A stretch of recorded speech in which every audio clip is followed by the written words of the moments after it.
Bonsoir, bonjour ou bon après-midi. Alors je reviens avec mes podcasts que je vais vous partager et j'espère que vous allez aimer. Après avoir subi le virus Delta, le Covid-19 virus Delta. J'étais à l'hôpital pendant un long moment, j'ai failli mourir ainsi que ma mère aussi. Mais voilà, je suis toujours en vie. Je reviens vous partager mes poésies ou mes écrits en général. Et on va commencer avec un hommage au SDF. Bien sûr, dans le monde, il n'y a pas qu'à Paris qu'il y a des SDF. Il y a aussi, avec la guerre en Ukraine, des gens qui ont perdu leur maison, ou dans d'autres pays, des Palestiniens qui, depuis des années, se font voler leur maison et finissent à la rue, comme SDF. Dans le monde entier, il y a des SDF. Mais j'avais écrit ce texte plus précisément pour les SDF de Paris. Avec le froid, je pensais à eux et j'avais écrit ce texte. Il y a bien longtemps.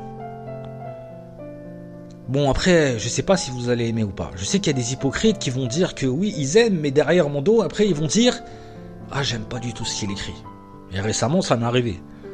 Parce que, voilà, tu traites des sujets qu'eux, ils aiment pas.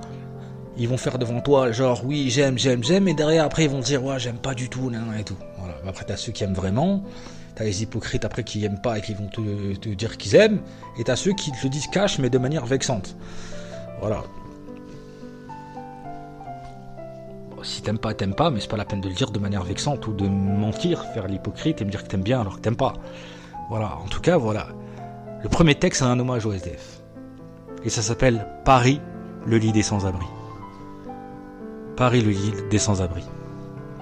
Il est de ces nuits dans les rues de Paris où des hommes luttent afin de s'accrocher à la vie. Cette vie qui leur a tout pris et qui fit qu'aujourd'hui, on les nomme les sans-abri.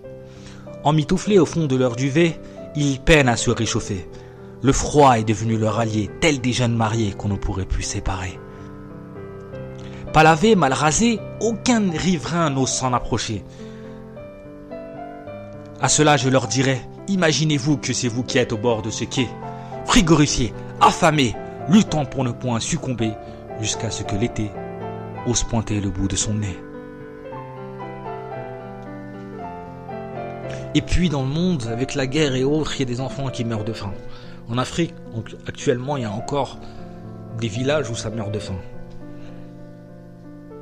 C'est toujours question politique. Avec les guerres, il y a de plus en plus d'enfants ou de familles qui meurent de faim. Et ce deuxième texte, c'est un hommage aux enfants qui meurent de faim. Enfant de la famine. Ô toi, enfant de la famine, si tu pouvais nous conter ta douleur, celle qui t'affaiblit, te ralentit le cœur, celle qui fit de tes heures des heures d'horreur et de stupeur. Si tu pouvais, tu dirais, tu crierais, j'ai faim, je vous tends la main. Donnez-moi un bout de pain, avant que ceux ne soient ma faim. Voilà. Si vous avez aimé, n'oubliez pas de vous abonner et de partager. Vous pouvez écouter et apprécier, ça dure pas vraiment longtemps, donc ça vous coûte rien de cliquer. À bientôt, et si vous voulez plus d'écrits, de mes écrits, que ce soit de la poésie ou autre, venez me rejoindre sur Facebook